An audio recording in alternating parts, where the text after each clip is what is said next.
Our Christmas was ruined, and yours would have been too.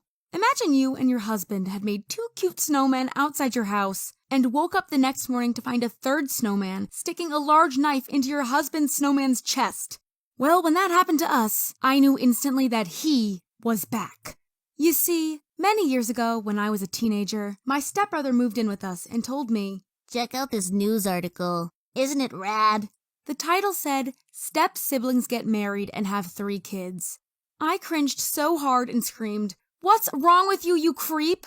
Huh? Do you think it's weird? Of course, you weirdo! God, Dennis had 0 emotional intelligence, and he obviously had a crush on me. But at least I knew he was harmless and a kind person. He actually spent most weekends helping out at animal shelters. Or so I thought, because a few days later I was making pancakes, and I felt someone's hot breath on my neck. I screamed and saw that it was Dennis. He said, "Do you like my friend Michael? You've met him, right? Michael told me he loves you and dreams about you every single night." Ew, stop it. I don't like you, and I don't like Michael. Stop dreaming about me, you freaks. You see, I had met my stepbrother's friend Michael, and he was the biggest weirdo of them all. One time he was at our house saying, "You know what I did last weekend? I caught 5 rats in one night. One of them is as big as a cat, and I've put them all in a rat park where they're making lots of rat babies now. Want to come over and see them?" I would rather kill myself than go home with you, you creep. I wanted him to feel rejected and go sulk somewhere, but he responded, "Oh, I love it when you play hard to get." So yeah, he was a big weirdo, and things got creepier. One night, my mom and dad were out of town when my stepbrother Dennis said, "You and I have to declutter the basement. Dad will pay us $40 each if we help." I could use the $40, so I agreed and followed Dennis down the stairs to the basement. Dennis had a thing for me, sure, but he was a dumb fudge and nice guy after all, so I wasn't scared of him. Well, big mistake, 'cause suddenly he grabbed me and forced me into a chair. I screamed, "I'm going to kill you!" But he just wrapped a rope around me real tight so I couldn't run away. "Sorry, but I owe my friend Michael a favor, and he just wants a chance to get to know you. So please talk to him for a few hours. I bet you'll fall in love with him."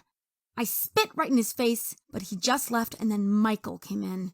Oh, he looked so pleased with himself, and I hoped he would come close enough to my face so I could bite into his carotid artery and send him to a hospital. He said, "There's my little angel. You know, I had a dream where Archangel Michael told me that we 2 are meant for each other. He also said we're going to have 3 babies one day." I responded, "I'd rather stab myself in the eye with a fork than date you." Michael droned on for 3 hours, fully convinced that I would suddenly fall in love with him. I mean, this guy was completely delusional. At last he put a talisman around my neck saying, "It's made out of rat bones. Keep it on and you'll always feel my presence." When he finally left and my stepbrother Dennis came back down to untie me, I stood up and kicked him with full force in the nuts. He fell to the ground, and it felt so good to see him cry like a baby. And the second my mom got back, I told her how I was tied up and forced on a date. She was upset and told Dennis that Michael was forbidden from ever entering our house again.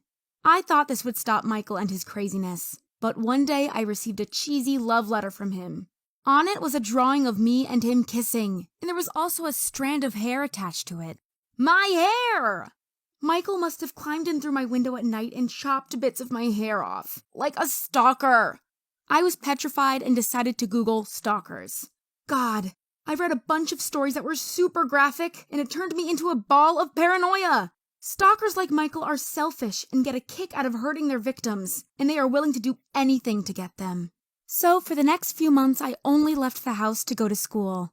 My mom always drove me.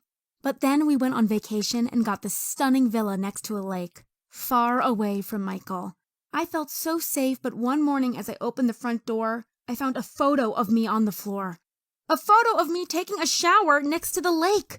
I immediately knew it was him, Michael. There was also a note at the back that said, "You can wear that bikini on our wedding night." Well, that ruined my vacation mood. I stayed in my room with a knife at all times, and I couldn't shake the feeling that Michael had hacked my computer, 'cause maybe he'd seen my web search and found my location through that. So I took my laptop to a cybersecurity expert, who after running some tests told me that someone had installed a password stealer on my laptop, and that that person had access to all my accounts. So on my way home, I gave my laptop to a homeless person and didn't look back. I completely ditched technology and moved to another state for college, making sure that Michael couldn't locate me. There, I also got into my first relationship with Nick. He was strong, and I think that made me feel safe. On Valentine's Day, he even left roses and a cute teddy bear at my apartment door. I immediately went to his dorm and said, "Thank you so much for the Valentine's gift." "What do you mean? I've bought you a necklace, but it's still in my bag. I haven't given it to you yet." A shiver ran down my spine, and I immediately went back home to inspect my Valentine's gift in more detail. I noticed that something was off about the teddy bear's eye, so I pulled it out and found a camera. In that moment, I knew that Michael was back. So I told my boyfriend about my crazy stalker. He said, "I won't tolerate this idiot ruining your life, and I promise I'll stop him before he abducts you or worse." So Nick came up with a plan. First, I asked my stepbrother Dennis to give me Michael's number, and then I called Michael asking if he could come over. The creepy thing was that it only took him 5 minutes to get to my door. We sat down and I told him, "I had a dream last night. God told me that you and I are meant for each other." "Good, it's about time. So you are my girlfriend now, right?" "Not yet, because God said you'll first have to prove your worth by beating up my boyfriend Nick." "But I could go to prison for that." "Not if you're careful. Nick goes fishing at the small lake every Friday. It's pretty deserted out there, so no one will see you. Just ambush Nick and leave no evidence behind." Honestly, I didn't expect Michael to fall for my crazy-ass story. I mean, come on, it was ridiculous. But the freak responded, "Fine, but I want you to watch while I defeat your boyfriend." Michael didn't know that I had recorded the conversation. Now all I needed was video footage of him attacking Nick to send him to prison. So on Friday, Michael and I got to the lake, and Nick was fishing with his back to us. I took a big stick from my bag and said, "Here you go, Michael. Use this." Michael was so pumped for victory, he took the big stick. And just when he was about 7 feet away from my boyfriend Nick, I pulled out my taser and zzz, Michael was on the ground, flapping like a fish out of water. Then we called the police and handed over all the audio and video evidence. 3 months later, Michael was sentenced to 6 years in prison for attempted assault with a deadly weapon. My boyfriend Nick saved me, and that's why I married him right after we graduated college. We moved into a small 2-bedroom house and even tried for a baby. Everything just seemed so perfect. But then, a day before Christmas, the doorbell rang. I opened the door, and it was my stepbrother Dennis. I said, "Merry Christmas. What are you doing here?" "Oh, I know what you did to Michael. You framed him and now he's in prison even though he would never hurt anyone." "Leave me alone, you freak."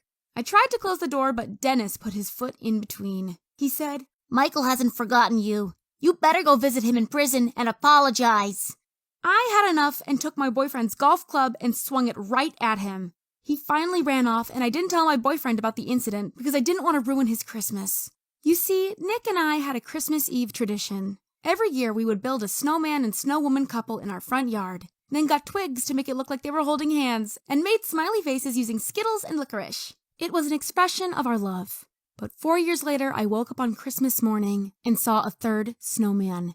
It had an evil grin on his face and was sticking a large knife into my boyfriend Nick's snowman. I screamed, "Michael is out of prison!" And I was shaking in fear, so we went to the police station and the officer responded, "So, a snowman attempted to kill your husband's snowman?"